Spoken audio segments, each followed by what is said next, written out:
Masarap ang galunggong pero mas masarap para sa akin tong bangus. Silang dalawa pala ang paborito ko pero ito yung pinaka-the best para sa akin. Marami kasi nagagawa luto dito eh. Gaya nitong crispy bangus. Tapos sasamahan pa siya ng salted egg sauce. Simulan mo pala yan sa pagpupulas ng bangus. Tapos budburan mo ng asin at paminta. Bahala ka na kung gaano karami. Nilagyan ko rin pala ng cornstarch yun para hindi siya tumalsik pare. Tapos i-rest mo muna siya ng mga 10 minuto.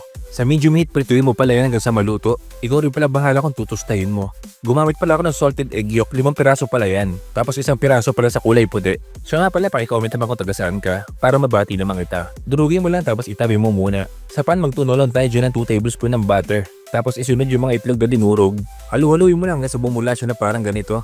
Tapos maglagay ka ng 1/4 cup ng gatas. Sa puntong yun dapat mahina lang pala yung apoy mo ha. Nag-add pala ako ng asin at paminta, dagdag pampalasa rin yan. Tapos kapag medyo malapot na, pwede mo lang ibuhos pare. Tignan mo naman, nakakatakam eh no? Simula ngayon hindi na boring kainin yung bangus mo. Kasi pwede mo na lagyan ng twist gaya nito. Masarap din pala to kapag may tostadong bawang ka pare. Tapos kung kaya mo naman, pwede mo rin lagyan ng sili.